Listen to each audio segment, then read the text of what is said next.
Hello, everybody. Scott Golden here with the Golden Opportunities Coaching and Pro Wrestling Logic YouTube channels. Welcome to those of you who are new. Welcome back to those of you seasoned veterans of what we do around here. What we do around here on Pro Wrestling Logic is discuss old school and new school pro wrestling, and we do that as often as we can, usually several times per week. And we got over 2,400 of these for your listening pleasure. We continue our foray into WCW Saturday Night Land. This is the November 24th, 90 edition. Jim Ross, Bob Cuddle on commentary, including wrestling wrap-up segment by Gordon Soley, which looks at WCW World Champion Sting being attacked by referee previous week and the Black Scorpions' appearance at Clash of Champions.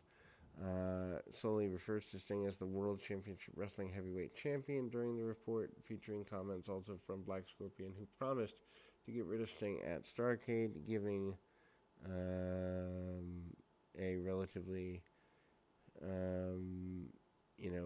basic thing. Also, Sting is excited about learning the Scorpion's identity at Starrcade, as if he wins, he can pull the mask off of the Scorpion, which makes Sting happy. Then we get to,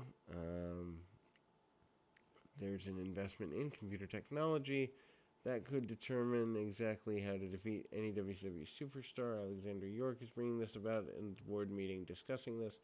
Also, a look at the Nasty Boys attacking the U.S. Tag Team Champions Rick and Scott Steiner on the 11-18 main event, and Steiner's running them off at the Clash, featuring a brief clip of Big Van Vader returning soon to WCW, including comments from the Tag Team Champions Ron Simmons and Ric Flair on their second round,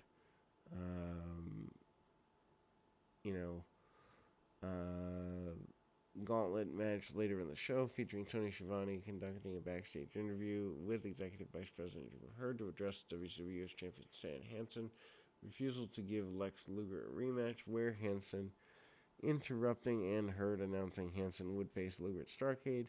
Also including Bob Cuddle conducting an interview with Luger, who claimed he would have a new tag team partner to face Big Cat and the Motor City Madman next week. And featuring a video of Sid Vicious Dan's 5e teaming up at the Skyscrapers in 1989, when teamed set to reunite at Starrcade, also including Missy Hyatt conducting an interview with the TV champion Arn Anderson on his title defense on the next night against Terry Taylor. In the main event, Tom Zink defeats Bill Irwin with a missile drop kick from the top rope here, and obviously that is a super basic maneuver, but Zink is obviously, without a doubt, one of the more, I don't know if you'd say influential, maybe that could be the wrong word, but I guess you'd say consistent baby faces at the time. Not that there's anything fully wrong with any of the other baby faces, but certainly Zink has everything, almost everything necessary. Irwin, managing to keep Zink down, reverse chin locks. Zink tries to go for lots of punch kick, basic stuff, nothing necessarily worth writing home about, but Zink coming up and managing to get a couple of tackles, punch kick, and super basic stuff along the way. Then we move to another in the series of squash matches after Zink gets his victory. This is J.W. Storm making his way to the ring. J.W. Storm, pretty influential at the time, and an enhancement match against Dave Taylor, not the English version. J.W. Storm, pretty aggressive football tackle type stuff, big drop kicks and clotheslines and other such things. Wrestles at least the majority of the match with good bit of aggression does Storm. Storm not really having too much of a major problem, and Storm managing to polish off Taylor with a power slam in relatively quick fashion. Then we go to another in the series of matches here, which leads ultimately to Terry Taylor in the next match with Rip Rogers. Taylor, again, drop kicks up under the chin.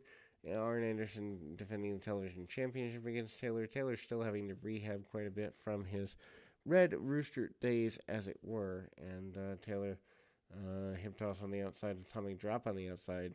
Rip Rogers taking quite the beating. Rogers, I did not know was around at this time in WCW, but then again, 1990 was not my WCW year or time frame. Backbreaker across the middle section. Terry Taylor looks like $1,000,000 going forward here.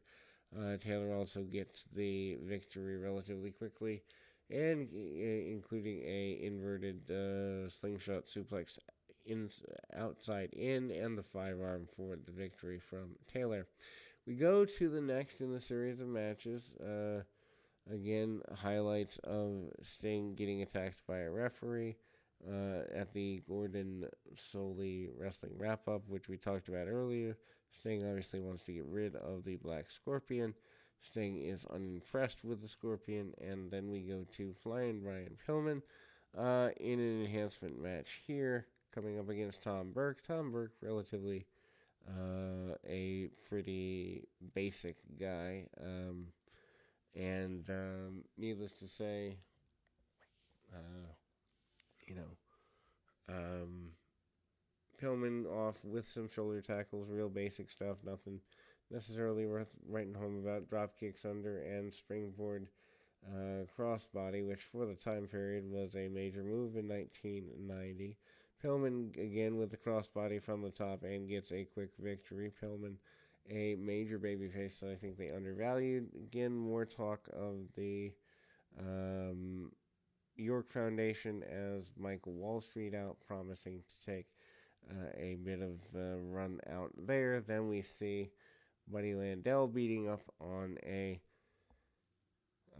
enhancement talent guy, although not in in an official match, but it looks like a very one-sided squash. Buddy Landel, of course, managing to chop the guy to smithereens. Landel, probably here in 89-90, this time frame, could have had another run at it, but I don't think anyone was really behind him well enough. Jeff Tenerski is his opponent, 148 with a elbow drop, and obviously the corkscrew elbow drop, a signature for Buddy Landel. Landel in very peak condition, but again, the drug use a major issue for good old Buddy, as it had been in 86, a few years before, when he was poised to be one of the bigger guys. The issue with the Nasty Boys and the Steiner brothers, the Nasties kind of laying out the Steiners, is pretty well a major deal. Then we go to the Nasties in an enhancement match here, which continues to be an advantage for them. Not exactly a big surprise there. Brian Knobs hits a headbutt on his opponent, and pretty,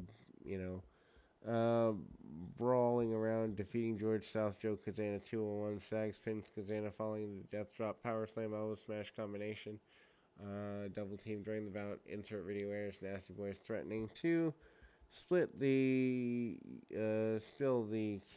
blood of the Steiners inside the cage. Junkyard Dog pinning Mike Samples 1 minute 31 seconds, side Russian leg sweep. Junkyard Dog at this time certainly a very, very, uncomfortable, to say the very least, deal there. And, punch, kick, headbutts, and the side Russian leg sweep. Then we go to running the gauntlet round 2, Ron Simmons with Teddy Long defeating Ric Flair via disqualification 326. When Arn Anderson attacked Simmons, moments later, WCW Tag Team Champion Butch Reed appeared, and the two teams brawl. The show's commercial due to Simmons' victory. He spent $15,000 with Bunny Landel and the Night Stalker. Kind of an interesting run there. Obviously, Simmons and Reed at the time were the big tag team in the area. They were trying the African American tag team just to reach a different run there, but it didn't really go very well.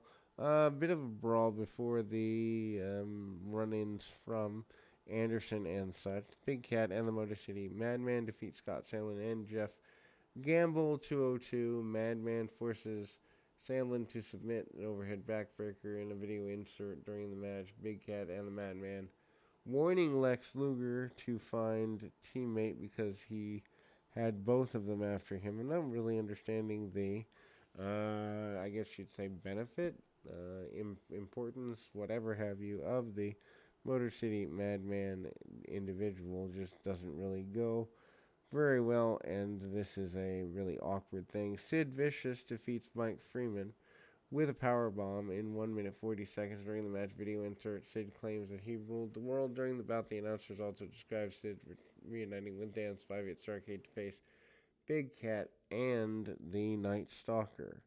Again, Sid punch kick, very basic, hits a choke slam and a power bomb. 1 minute 40 seconds is all he needs. Back from, I believe, a punctured lung not too terribly long before. U.S. Tag Team Champions is Rick and Scott Steiner defeating Man Mountain Bailey and Doug Steele in a non-title match. 246. Scott spins Steele after DDT off the top rope, double team maneuver. Obviously, Rick and Scott Steiner at their best. Only been around WCW for about a year, maybe a year and a half at most at the time. And the Steiner's still looking unstoppable here, as one can imagine, as it were.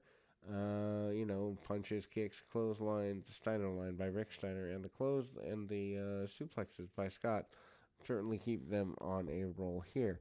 Brad Armstrong and Tim Horner defeating Buddy Lee Parker and James Earl Wright. 402 when Armstrong pinning Wright after hitting a side Russian leg sweep, and then elevating Horner into a leg drop.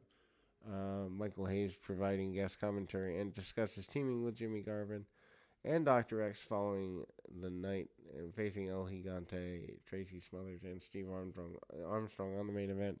Horner and Armstrong, I believe, was originally supposed to be a different team altogether. Maybe Terry Taylor and Brad Armstrong. I don't really know, but I know that this Horner and Armstrong team might have even been a takeoff on the Fantastics. Really decent match. Brad Armstrong, terribly underrated. Tim Horner, for all of his political misgivings as far as wrestling politics are concerned, a certainly very good talent at the time, and ultimately super worth checking out. Anyway, that will close this particular foray into things for the next little while. We'll be back with more right after this.